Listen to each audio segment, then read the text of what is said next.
Hey everyone, Geophysicist Stefan Burns here. We had a geomagnetic storm back on January 10th to 11th due to a solar storm impact, and this triggered a beautiful burst of aurora over the Arctic Circle and Europe, as we can see here with this video, thanks to Japanese astronaut Kimiya Yui aboard the International Space Station. And this is such an incredible video because it clearly shows a lot of different geophysical forces in action. We see the ionosphere there with that upper glow to the atmosphere, and then we see the red and green colors, which is ionized oxygen at different altitudes. These are the two most common colors that you will view with the aurora, and you see how they sparkle and dance over Sweden, Norway, and Denmark right there. Then we see more into Eastern Europe and Russia right here. And this is common during a solar storm impact where we get this increase in plasma surrounding our planet. We have a plastosphere contained within our magnetic field, and when we have these sort of strong solar wind or solar storm impacts, that can cause plasma from the radiation belts to precipitate down, and we get these increased flows of electricity through the ionosphere, which cause the normal molecules within the atmosphere to glow. This would be, for example, oxygen or nitrogen. We can see that with our aurora graphic here. If we have red or green colors, we're looking at ionized oxygen, and for red, it's specifically above 240 kilometers or 150 miles. If it's green, it's below that altitude. But we also have purple and blue colors, which are possible for the aurora, though those are more rare. And we'll see purple aurora thanks to ionized nitrogen above 95 kilometers or 60 miles. And we'll see blue aurora also due to ionized nitrogen, but below those altitudes. So you're more likely to see blue and purple aurora if the auroral curl is directly overhead,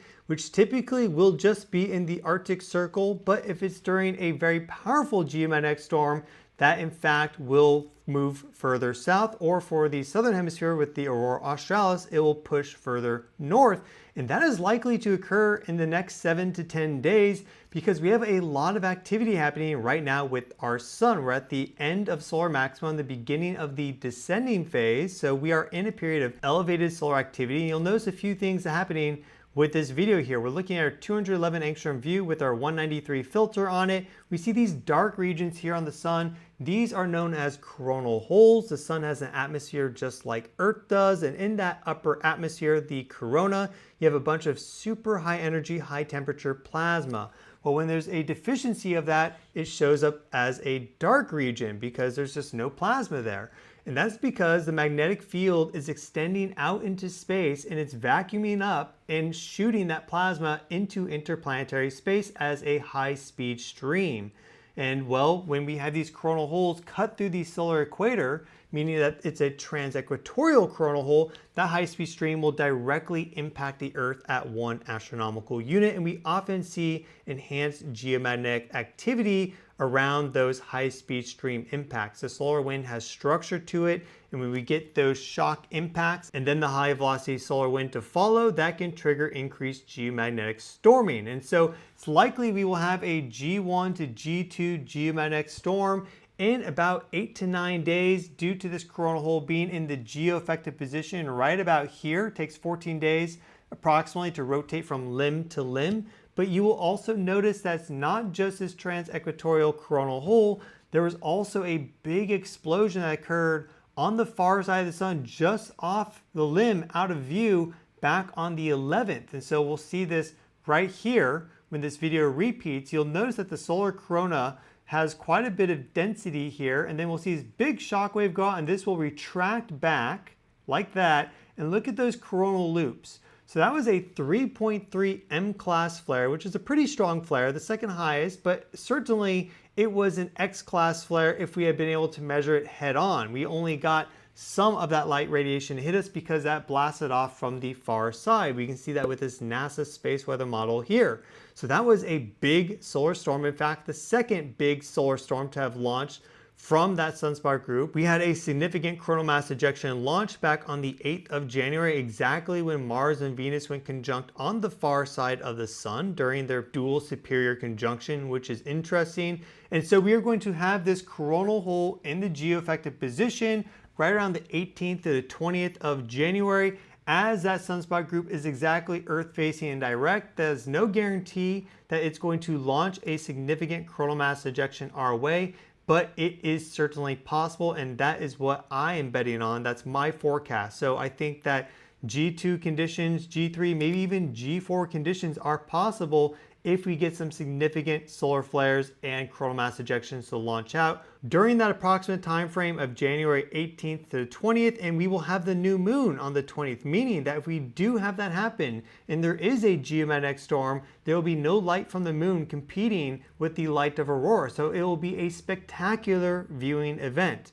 So if you want to stay up to date on the chances of there being aurora being seen, not just in the high latitude parts of the world, but even further south, we can look at our aurora view line. And this is linked in the video description for you. Here we see the forecast for tonight and also for tomorrow.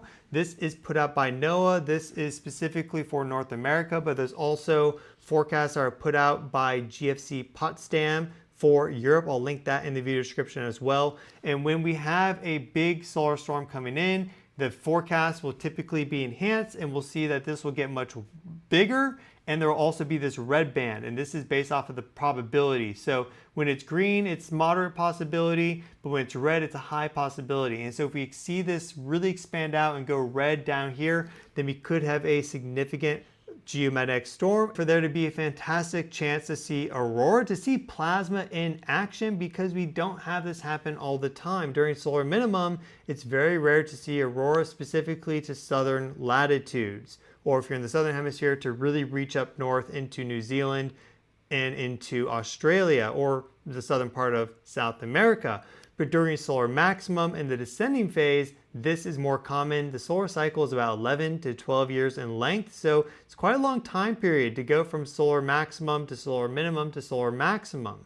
So this is a fantastic opportunity to see plasma in action, to see the wonderful geophysics of our planet manifest in front of your eyes. I recommend to be ready and to be prepared for that. So you can check those links in the video description. You can stay up to date with what NOAA puts out. You can also subscribe to my channel. I will keep you up to date. I also release updates on my X account, so that's at Stefan Burns Geo.